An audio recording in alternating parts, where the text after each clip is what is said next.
Hi, welcome to Ladies of Another View. It's just Ann and me today, but that is all we need because we are chock full of guests today. Later on in the show, we have a Washington correspondent with the Epic Times, and he's going to talk about some of the political news and tariffs and can Trump actually throw AP reporters out of the mix of the press pool? Apparently, they can in some circumstances. And then we're going to talk about my son does works with a project in Guatemala. So for the lighter side, we're going to take a look at that. But first, I have somebody from Project 21. And before the show, I said we always get fantastic guests from there. Priscilla Rahn, welcome to the show. It's great to be with you. Thank you. So if you will bear with me, I'm going to say you've got a very diverse background. So I'm just going to mention some of the highlights so our guests can see like what a wide range of experience that you have. So you're former vice chairman of the Colorado Republican Committee. You have a master educator and licensed principal, small business entrepreneur, Douglas County Planning Commissioner, member of the Denver Police Chiefs Community Advisory Board, and your late father served in the Army and was a Vietnam War veteran, and your mother is Korean, a Korean War survivor from Seoul. Wait, what am I saying wrong? Seoul, that's what it is. Seoul. I'm trying to get all phonetic. It's Seoul. And that you actually lived in Korea for a while, right? Yes.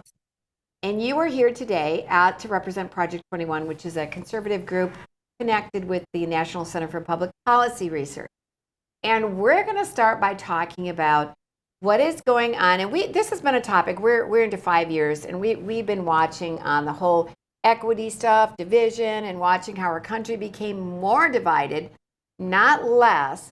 But it seems like some people are coming up for air, taking a look and realizing that a lot of the rhetoric on the left is very racist. They're calling the conservatives racist, but it's actually just the opposite, right? Absolutely. I mean, all we have to do is point to the policies and laws that have been passed historically in the United States, and we can track how it's damaged the Black community. And I think a lot of African Americans bought into the lie that the civil rights movement and all of the laws that were passed during the 60s were going to be beneficial to the Black family, but it has actually hurt the Black family. And people are waking up. People are realizing that the things that the Democrat Party promised the Black community hasn't come to pass. So when you have a candidate like President Trump saying, "What do you have to lose?" I'm going to come in and I'm going to pay attention to the average worker. I mean, in this last election, Trump went into the barbershops, he went into the McDonald's, and he talked to the people in a respectful way, not in a condescending way to us. And he won the election by +7 in the Black community. So it's really telling that in our community, we are conservative. We believe in the family. We believe in traditional values. But now we're seeing in the Black community, people are actually voting that way. And what do you think was the turnaround for many in the Black community? What do you think have been the tools that have been most efficient in helping people to see where the divisions and the pitting has come from and how to move out of that? Well, when you see more children are born into single families, when you see that the economic gap has not decreased, the education gap has not increased, our population has not increased due to targeted abortion clinics in our community. They have told Black women for decades that abortion is healthcare.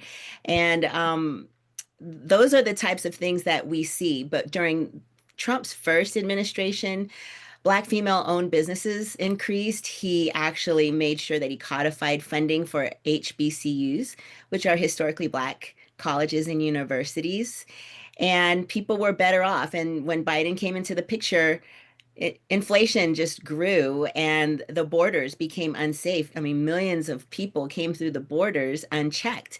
So when you're looking at those types of things go on in the community, you start to see, hey, like I'm going to quote Malcolm X, if you continue to vote for people who make these promises year after year during election time, but they can't deliver on the promises, then you're a traitor to your race.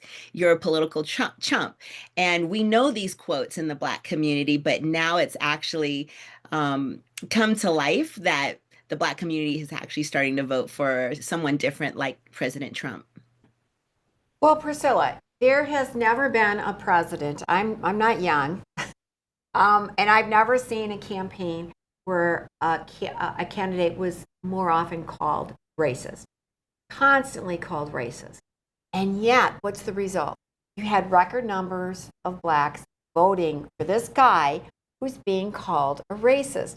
And he ran against a supposed black woman, and you would never have guessed that scenario was going to happen. Oh, wait, he's racist. Everybody's calling him racist, and he loses to a black woman, and more blacks are voting for him. And I want to talk about, when you bring up abortion, because a lot of times we say the Democratic Party is the party of Jim Crow, of slavery, of the KKK. And people go, well, that was then. We're not that party now. But it is the party of abortion, and abortion clinics are in black neighborhoods, right?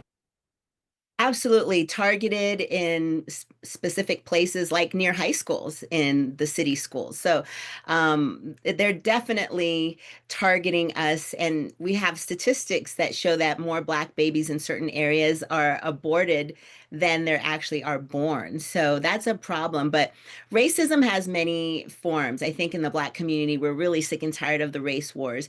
We're sick and tired of someone like Joe Biden say, I'm going to pick a black woman to be my president, or I'm going to pick a black woman to be on the Supreme Court without actually talking about their qualifications. And so what that does is it makes someone like me feel like, oh, do they not have actual intelligence or experience to do the job? The only thing that matters to you is the color of somebody's skin. Well, we're tired of that. Martin Luther King, sacrifice his life in order to deliver that message of my dream is that we would not be judged by the color of our skin, but by the content of our character.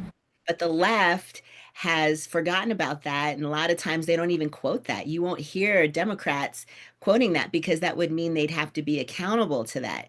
So, we're smart enough, we're capable enough, we're independent enough in order to live the American dream and be independent of the government. And we did a whole lot better in the Black community when we were independent of the government instead of reliant on the government. When we come back, we're going to take a break. When we come back, we're going to talk about some of the ways that we're reversing this, like calling everybody racist and pointing fingers. And I also want to know what your take is on the LA riots, if you know within the Black community. I know you don't know everything, but I'd like to know what their view of what is happening with immigration and the rioting in LA. We'll talk about that when we come back.